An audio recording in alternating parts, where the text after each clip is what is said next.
చేసి నువ్వు డ్రామా అని చెప్పి విమర్శించాడు. సరే విమర్శించో కామన్ వెరైటీకి సో ఫైన్ వెరైటీకి కూడా తేడా తెలియని మంత్రి, తేడా తెలిసినా సరే ప్రజలను మోసం చేసిన మంత్రిని నువ్వు పెట్టుకుని ప్రజలను మోసం చేసే విధంగా వ్యవహరిస్తా ఉన్నారు. దీన్ని ఎక్కడితో ఆపండి. ఆపడానికి మా దగ్గర మా శక్తిని, మా వజ్రాయుధాన్ని ఈరోజు బయట తీసాం. అదే మా పవన్ కళ్యాణ్ గారు మీ ముందుకి ఈ రోజు నుంచి కూడా ఈ పోరాటాన్ని భవిష్యత్తులో ప్రజలందరికీ కూడా మేలు చేసే పోరాటాన్ని నడిపిస్తారని చెప్పి మీ అందరికీ కూడా నేను రైతులందరి సోదరులందరికీ కూడా కోరుకుంటా ఉన్నా. ఎందుకంటే రేపు సెకండ్ క్రాప్ వస్తా ఉంది. సెకండ్ క్రాప్ కి ఆల్రెడీ కొన్ని చోట్ల గ్రామాల్లో అప్పుడే ఎదలు కూడా జల్లేశారు. నీరు తొందరగా పుడిచే ప్రాంతాల్లో అప్పుడే ఎదలు మొదలైపోయినాయి.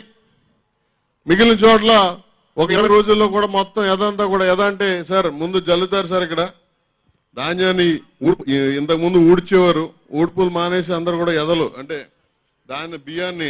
ధాన్యాన్ని చల్లితే ఎకరానికి 10 కేజీలతో ఎద జల్లే కార్యక్రమం చేస్తే ఇంకా ఊడిపొడ్చారు సార్. దాన్నే అది పూర్వం మెట్ట ప్రాంతంలో జరిగేది. ఇప్పుడు తూర్పుగోదావరి జిల్లా 2 ప్రాంతాల్లో కూడా అదే ఫాలో అవుతున్నారు సార్. అప్పుడే గత 4 సంవత్సరాల నుంచి అంటే రైతులే మార్చారు సార్, ప్రభుత్వం కాదు, వాళ్ళకి అనుకూలంగా మార్చడం జరిగింది. అవన్నీ కూడా మొదలు పెట్టారు సార్.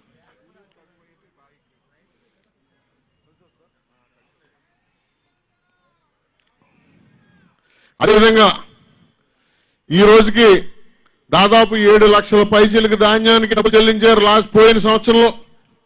కానీ ఈ రోజు వరకు కూడా కేవలం 1,50,000 టన్నులకి చెల్లించి ఇంకా 11 కోట్లు మాత్రమే పెండింగ్ అని చెప్పి జిల్లా కలెక్టర్ లాంటి వ్యక్తి ఈ రోజు ఆ ప్రజలకు అబద్ధాలు చెప్తా ఉన్నారంటే ఐఏఎస్ ఆఫీసర్లు కూడా అబద్ధాలు చెప్తే ఎంత దారుణమో మీరు ఒక్కసారి ఆలోచించండి.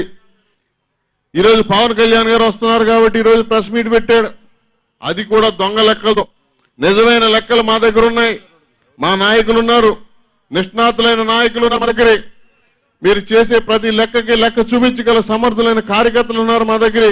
అయ్యా మీరు మిల్లర్ల దగ్గరికి వెళ్లే ముందు మీరు ఒక్కసారి ధాన్యం ఎక్కడుందో కళ్ళలో ఉందో మీరు అందరూ రండి. మీరందరూ వచ్చి మేము చూపిస్తాం, గంటలోనే మేము నిరూపిస్తామని చెప్పి నిన్న ఈ స్థానిక వ్యవసాయ శాఖ మంత్రికి అలాగే సివిల్ సప్లై మంత్రికి చెప్పడం జరిగింది. కానీ ఒక్కడు నోరెప్పుడు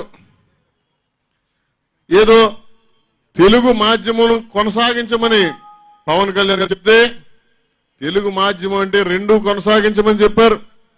దాన్ని రకరకాలుగా వర్గీకరించి మాట్లాడతాడు సివిల్ సప్లైస్ మంత్రి. అతను నోటికి ఏం వస్తుందో మాట్లాడాలో తెలియదు. గత 2 రోజులుగా 6వ తారీఖు సాయంత్రం నుంచి కూడా నోరెక్కడ పెట్టుకున్నావు కోడాలి నాని, నీ నోరేమైపోయింది? రైతుల యోగక్షేమాల గురించి ఏం మాట్లాడావు? నోరు దగ్గర పెట్టుకుని మాట్లాడే ముందు మాట్లాడాలి. కానీ మా నాయకుడిని ఇష్టం వచ్చినట్టు నువ్వు దూషించావు. కానీ ఈ రోజు రైతుల గురించి మా నాయకుడు అడిగిన సమాధానానికి నువ్వు మొహం ఎక్కడ పెట్టుకున్నావు నాని చెప్పి నేను మీ అందరినీ కూడా మీ అందరూ ఎదురుకుండా కూడా నానిని ప్రశ్నిస్తా ఉన్నాను. ఈ శాఖ మంత్రి ప్రజలను మోసం చేయడానికి అతనే జగన్మోహన్ రెడ్డి ఏజెంట్. మంత్రివా నువ్వు, ఏజెంట్వా, బ్రోకర్వా? రైస్ మిల్లర్లకు బ్రోకర్లు బ్రోకరేజ్ చేస్తా ఉన్నావు. ఈ రోజు పెద్దలందరికీ నువ్వు బ్రోకర్ పనులు మాని రైతాంగ కష్టాన్ని చేకరించాలని మంత్రిగా ప్రమాణం చేశావు. ఆ రోజు దేవుడి మీద ప్రమాణ స్వీకారం చేసినప్పుడు నువ్వేం చెప్పావు? అలాగే ఇక్కడ వ్యవసాయ శాఖ మంత్రి ఉన్నాడు. నేను వ్యవసాయ శాఖ మంత్రి మా నాయకుడికి మేము దొంగ లెక్కలు చెప్తా ఉన్నామని చెప్పాడు. అదే వ్యవసాయ శాఖ మంత్రి మేము కలిసి మెండపేటలో గతంలో కూడా కార్యక్రమం చేశాం. నేను వ్యవసాయ శాఖ మంత్రికి చెప్పాం, మేము తప్పు చేశామని చెప్తే మీరు రండి, మీకు అక్కడే క్షమాపణ చెప్తామని చెప్పాం.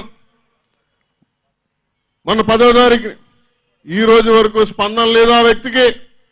కానీ ఆ వ్యక్తి మా పవన్ కళ్యాణ్ గారిని మా నాయకుడిని విమర్శించడానికి మాత్రం ఏదో రక్త కూడు తింటున్నారంటే అవును, మీరు తినేది రక్త కూడే, మీరు తినేది ప్రజల రక్త కూడే, రక్త మాంసాలతోటే మీరు ఈరోజు ఈ అధికారంలోకి వచ్చారు.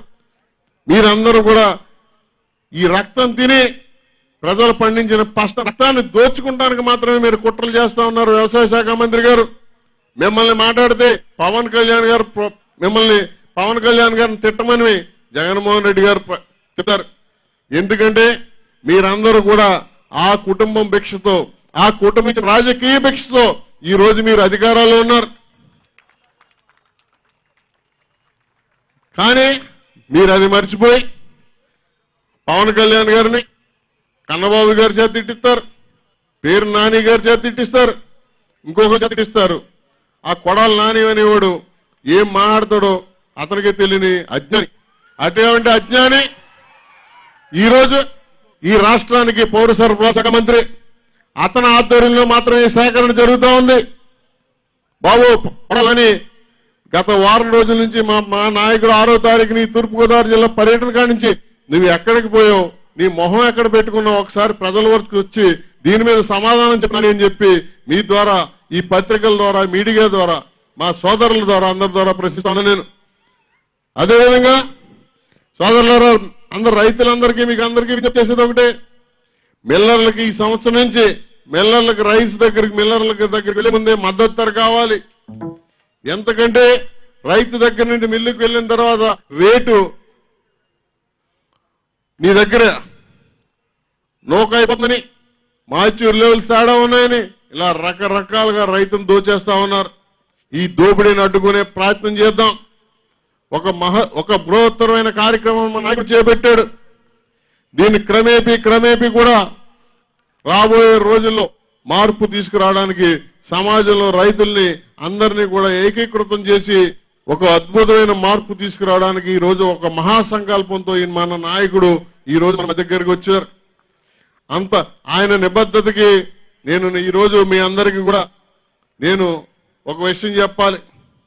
ఆయన నిన్న మధ్యాహ్నం నుంచి కూడా ఏమీ తినకుండా ఉన్నారంటే, నేను రాత్రి మీరు భోజనం చేస్తారా సార్ అంటే నేను భోజనం నేను ఎందుకంటే ఒక మహత్తరమైన కార్యక్రమాన్ని రైతుల కోసం ఆయన చేస్తున్నప్పుడు నిరాహార దీక్ష ఇక్కడ 12 గంటలే కానీ ఆయన మొన్న మధ్యాహ్నం నుంచి ఏమీ భోజనం కూడా ఏమి చేయకుండా ఉన్నారంటే ఆయన సంకల్పానికి మనందరం కూడా ఒక క్రమశిక్షణ గల సైనికుల,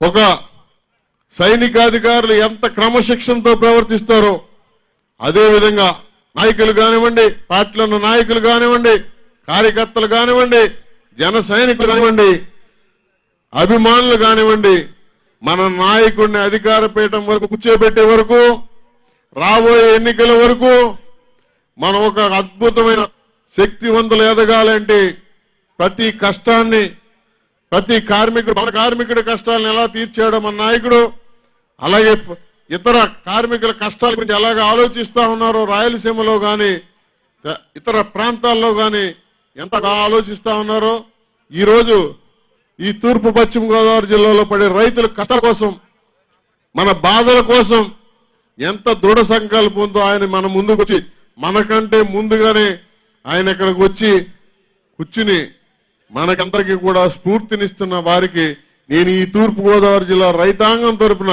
ఈ తూర్పుగోదావరి జిల్లా జనసేన కార్యకర్తల తరపున, ఈ జనసేన నాయకుల తరపున నా చేతులెత్తి వారికి హృదయపూర్వక ధన్యవాదాలు తెలియజేస్తూ, అయ్యా మీరు తీసుకునే దృఢ సంకల్పానికి మేమందరం కూడా ఒక సైనికుల్లా పనిచేస్తాం. కష్టాలు వచ్చినా బాధ వచ్చినా మీరెన్ని బాధలు, ఎన్ని ఇబ్బందులు, ఎన్ని వ్యక్తిగత దోషాలను మీ మీద చేస్తా ఉన్నారో